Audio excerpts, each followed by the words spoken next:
କୁହ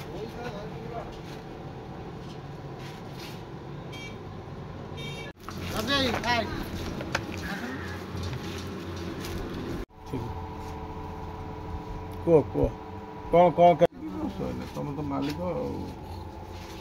ସ୍ଥାନୀୟ ଲୋକ କିଛି ଫୋନ୍ କଲେ କି ମୋବାଇଲ ଦୋକାନ ଭଙ୍ଗା ହେଇଛି ଆଉ ଆସିକି ଦୋକାନ ଟିକେ ଦେଖେ। ଦୋକାନରେ ଆସିକି ଦେଖିଲା ବେଳେ କିଛି ଚୋଲମ ଦୁଇଟା ପଡ଼ିଥିଲା, ଗଞ୍ଜେଇ ଚୋଲମ ଆଉ କ୍ୟାସ୍ ଡ୍ର କେବଳ ଭଙ୍ଗା ହେଇକି କ୍ୟାସ୍ ଡ୍ର ସେ ଝରକା ପାଖରେ ଭଙ୍ଗା ହେଇକି ପଡ଼ିଥିଲା। ମୁଁ ଦେଖିଲି ସେଠାରେ କୌଣସି ଟଙ୍କାଟିଏ ବି କିଛି ନାହିଁ। ପ୍ରାୟ କ୍ୟାସ୍ 50-60 ହଜାର ଥିଲା, ଖୁଚୁରା ପଇସା ଏମିତି ଥିଲା, ଏଟିଏମ୍ ସ୍ୱାଇପ୍ ମେସିନ୍ ଗୋଟେ ଥିଲା, ଏଟିଏମ୍ କାର୍ଡ଼ ବି ଦୁଇଟା ଥିଲା। ଦେଖିଲା ସେଠାରେ କିଛି ନାହିଁ, ଆଉ ଜିନିଷ ବାକି ଯାହା ଥିଲା ସବୁ ଅଛି। ତ ମୁଁ ଦେଖୁଛି ବିଗତ ଏଇ ଏରିଆରେ ରିସେଣ୍ଟ ଗୋଟେ ମର୍ଡର କେସ୍ ହେଇଥିଲା। ଆଉ ଏଇ ଏରିଆରେ ପ୍ରାୟ ଚୋରି ବିଭିନ୍ନ ଅନୈତିକ କାମ ଚାଲିଅଛି।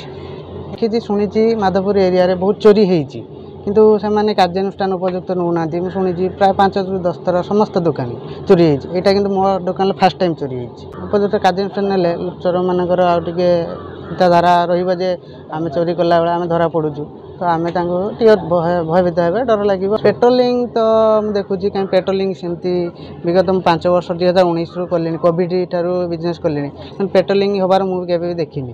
ଭାବନ୍ତି ପେଟ୍ରୋଲିଂ ହେଉଛି, ପୋଲିସ ଯାତାୟାତ କରୁଛନ୍ତି, ଯାହାଫଳରେ ଚୋରି କରିବା ପାଇଁ ତାଙ୍କୁ ଟିକେ ଭୟଭୀତ ଲାଗନ୍ତା। ଆଉ ପେଟ୍ରୋଲିଂଟା ଠିକ୍ସେ ହେଉନି। ଆଗରୁ ବି ଦୁଇଟା ଦୋକାନୀ ଆଗରୁ ଚୋରି ହେଇଥିଲା, ବେଳା ଭାଙ୍ଗିକି ନେଇଥିଲେ, ସେ ଆଉ କିଛି ଧ୍ୟାନ ଦେଲେନି ସେଟାକୁ। ଏବେ ଫେର ଚାଲିଲାଣି ସେଇଟା। ଆଉ ଯଦି ପୋଲିସ ପେଟ୍ରୋଲିଂ ଟିକେ ହୁଅନ୍ତା, ଚୋରି ଜାଣ ଟିକେ ବନ୍ଦ ହୁଅନ୍ତା କି ଆଗକୁ ଟିକେ ଦବନ୍ତେ। ଭୟ ଏବେ ଚୋରି ଯେଉଁ ହେଉଛି, ଏବେ ଭୟରୁ ଆମେ ରହିବୁ ସବୁବେଳେ ନା। ଏବେ ଯଦି ପେଟ୍ରୋଲିଂ ଟିକେ ଚାଲନ୍ତା ତ ଆମେ ଟିକେ ଭୟର ମୁକ୍ତି ପାଆନ୍ତୁ। ଦିନର ଦୋକାନରେ କାମ କଲୁ, ରାତିରେ ଟିକେ ରେଷ୍ଟ ନେବୁ। ରେଷ୍ଟ ଯଦି ପେଟ୍ରୋଲିଂ ଚାଲନ୍ତା ଆମେ ଟିକେ ବୋଲେ ଫ୍ରି ହେଇକି ଆମେ ଟିକେ ଦୋକାନୀ ବଜାର ଟିକେ ଆଗକୁ ବଢ଼ନ୍ତୁ। ପୋଲିସରେ ପେଟ୍ରୋଲିଂ ନାହିଁ, ଚୋରି ଚୋରା ବେଶୀ ବଢ଼ି ଚାଲିଛି। ଆଉ ଆପଣ କେତେ ଭୟରେ ରହୁଛନ୍ତି? ବହୁତ ଭୟରେ ରହୁଛୁ।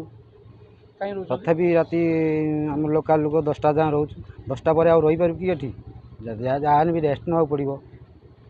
ରେଷ୍ଟ ନେଉ, ପେଟ୍ରୋଲିଂ ଚାଲନ୍ତା ଆଉ ଟିକେ ଭୟଭକ୍ତି ରହନ୍ତା।